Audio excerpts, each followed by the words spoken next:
সমস্ত হিন্দুস্তানের সৈন্য এক জায়গায় করলেও 14 কোটি মুসলমান 28 কোটি হাতে যদি গজারির লাঠি নেয়, আল্লাহর দ্বীনের কালেমা দিল্লির লাল কেল্লায় উড়িয়ে দেওয়া হবে।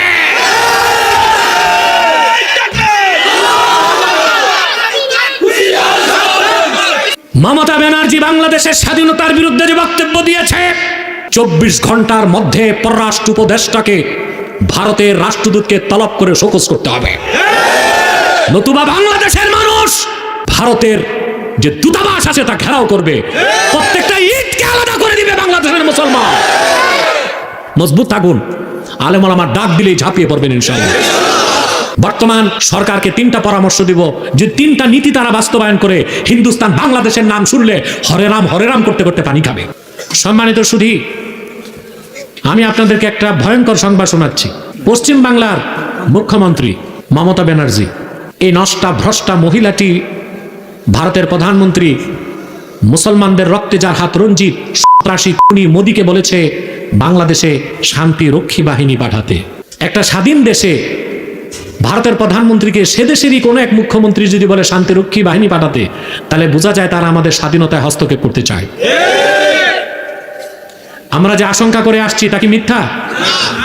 সেটা কি ভারত সুযোগ পেলে আমাদের দেশে হস্তক্ষেপ করবে? মোদীকেও বলে দিচ্ছি আর মমতা ব্যানার্জিকেও বলে দিচ্ছি, সাবধান, বাংলাদেশের দিকে হাত বাড়াবা, 14 কোটি মুসলমান ওই কালো হাতকে ভেঙে দিবে। তৃতীয় বিশ্বের একটা তৃতীয় শ্রেণীর রাষ্ট্র ভারত। বাংলাদেশে যারা জুজুর ভয় দেখায়, প্রত্যেক রাজনৈতিক দলে ভারতের দালাল ঢুকে আছে, ভারতকে খুশি করে ক্ষমতায় যেতে চায়, তাদেরকে বলছি, ভারত প্রীতি যাদের মধ্যে থাকবে বাংলাদেশ থেকে তাদেরকেও ঝাড়ু ঝাঁটা দিয়ে নির্বাসিত করা হবে। বলে কি মুখরোচক কথা, বলে বউ বদলানো যায়, প্রতিবেশী বদলানো যায় না। দালালি করার ভাষাও শিখে নিছে। বেটা তুমি প্রতিবেশী বানাও, ভারত তো তোমার প্রতিবেশী মানে না, বাংলাদেশের স্বাধীনতায় হাত দিতে চায়। যতবার বাংলাদেশের সাথে বৈঠক হয়েছে ভারতের তিস্তা চুক্তি নিয়ে, পশ্চিম বাংলার মমতা বাধা দিয়েছে, তিস্তা ব্যারেজ করতে দেয়নি। আমাদেরকে বর্ষা মৌসুমে পানি দিয়ে মারে, শুকনা মৌসুমে পানি আটকায়। ওরা পানি দেয় আর আমরা ইলিশ মাছ চাষ করে ওদেরকে পাঠাই। ওরা শুধু নেয়, আমাদেরকে দিতে চায় না। বাংলাদেশের পরীক্ষিত শত্রু হচ্ছে হিন্দুস্তান। তার সাথে বাংলাদেশের কোনো বন্ধুত্বপূর্ণ সম্পর্ক থাকতে পারে না। বলে প্রতিবেশী তো সম্পর্ক রাখতে হয়।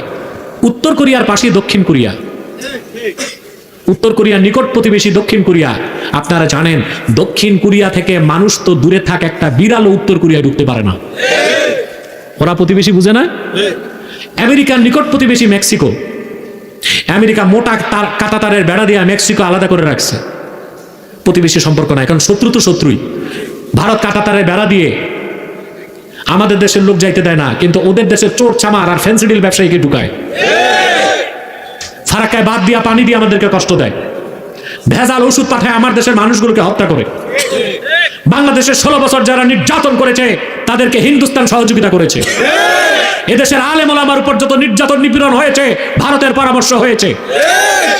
বাংলাদেশের স্বাধীনতার শত্রু হিন্দুস্তান, মমতা ব্যানার্জির কথায় তা প্রকাশ পেয়েছে। বাংলাদেশের নিজেরই তো শান্তিরক্ষী বাহিনী আছে। আফ্রিকা মহাদেশে, উগান্ডাতে, বুরুন্ডিতে, নাইজেরিয়াতে, বিভিন্ন দেশে বাংলাদেশের সাহসী সেনাবাহিনী শান্তিরক্ষী হিসেবে দায়িত্ব পালন করে। তো বাংলাদেশের শান্তি রক্ষায় কি আমার দেশের সেনাবাহিনী ব্যর্থ হয়ে গেছে? যে আমেরিকারে বলে ভারত আমেরিকাকে বলে শান্তিরক্ষী বাহিনী পাঠাবে, ফন্দি এইটা যে আমেরিকাকে বলবে শান্তিরক্ষীর অনুমতি দেন, আমি আমার বাহিনী পাঠাই। বেটা চারালের বাচ্চারা, সমস্ত হিন্দুস্তানের সৈন্য এক জায়গায় করলেও 14 কোটি মুসলমান 28 কোটি হাতে যদি গজারির লাঠি নেয়, আল্লাহর দ্বীনের